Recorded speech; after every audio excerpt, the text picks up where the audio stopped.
Benvingut, benvinguda al Psicafé d'avui, eines per gestionar l'impacte emocional del coronavirus, una iniciativa de l'Ajuntament de Solsona i el Consell Comarcal del Solsonès. Avui abordem una eina molt important per gestionar els nostres sentiments, que és l'agraïment.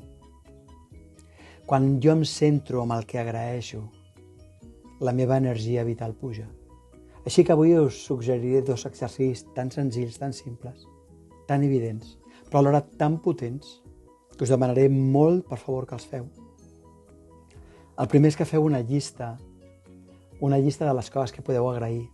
L'aigua calenta quan ens dutxem, la roba que tenim, el sol, la gent amb la que convivim, el fet de que sé llegir, sé escriure, el fet de que puc moure la mà, el fet de que respiro i entra l'aire, dintre meu. Us demanaré que, per favor, feu una llista llarga. Si voleu, la podeu fer en família, és preciosa aquesta llista. I si esteu en família, o l'esteu fent amb amics, igual l'esteu fent amb amics i us l'envieu per WhatsApp, i l'aneu ampliant. Igual val la pena que feu també el segon exercici, que és molt senzill.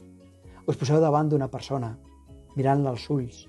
No importa que sigui en presència o sigui a través del WhatsApp o de Skype o de qualsevol plataforma de comunicació, i mirant-vos als ulls.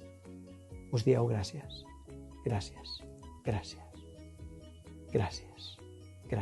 I l'altra persona simplement et diu el mateix, et diu gràcies.